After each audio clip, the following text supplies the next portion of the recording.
Oggi voglio parlarvi di 2 cose giapponesi che ho trovato sul mio sito di spaccio di cose giapponesi. Sono un po' fissata con la cultura giapponese. Avevo anche iniziato a imparare il giapponese. Avevo iniziato prima con delle app gratuite, poi avevo comprato delle app più serie.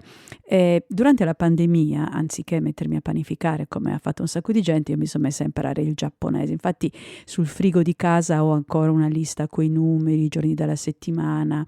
Sì, però poi ho smesso perché non sono più giovane come un tempo. Prima avevo più facilità di imparare le lingue straniere, adesso non ho il tempo veramente da dedicare a imparare la lingua giapponese, anche perché non ho un motivo pressante per impararla se non la mia curiosità. Però ho dei siti che leggo sempre di frequente per tenermi un po' al passo sulle cose giapponesi. Ci sono 2 cose che mi hanno colpito, che secondo me sono in qualche modo collegate, anche se non ho ancora capito come siano collegate. Allora, la prima è una specie di kimono che si chiama yukata, è un kimono estivo, quindi molto leggero e anche più semplice da portare, che si chiama Yukata Zero. Perché? È un kimono che vuole ridurre a zero il numero di persone che non possono usare questo kimono, quindi vuole essere inclusivo. Infatti è pensato espressamente per le persone che stanno su una sedia a rotelle, che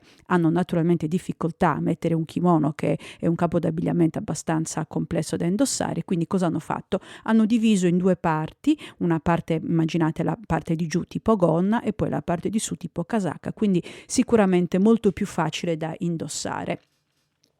Per chi fosse interessato o interessata, si aggira attorno ai 250 €, che non è tantissimo perché un kimono tradizionale costa anche di più.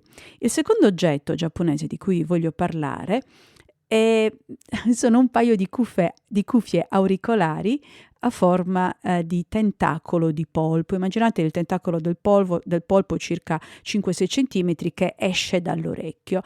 Sono stati realizzati da un artista del vetro, Genki Hirano, durante un festival di design lo scorso anno, a maggio del 2022. E solo le persone che hanno preso parte a questo festival hanno potuto acquistarle, però hanno avuto così tanto successo, c'era così tanta gente che le richiedeva, che hanno deciso di riproporli non più in vetro ma in plastica, e a quanto pare si possono acquistare nei distributori automatici in Giappone e costano 400 yen. Sono andata a controllare, 400 yen sono nemmeno 3 €.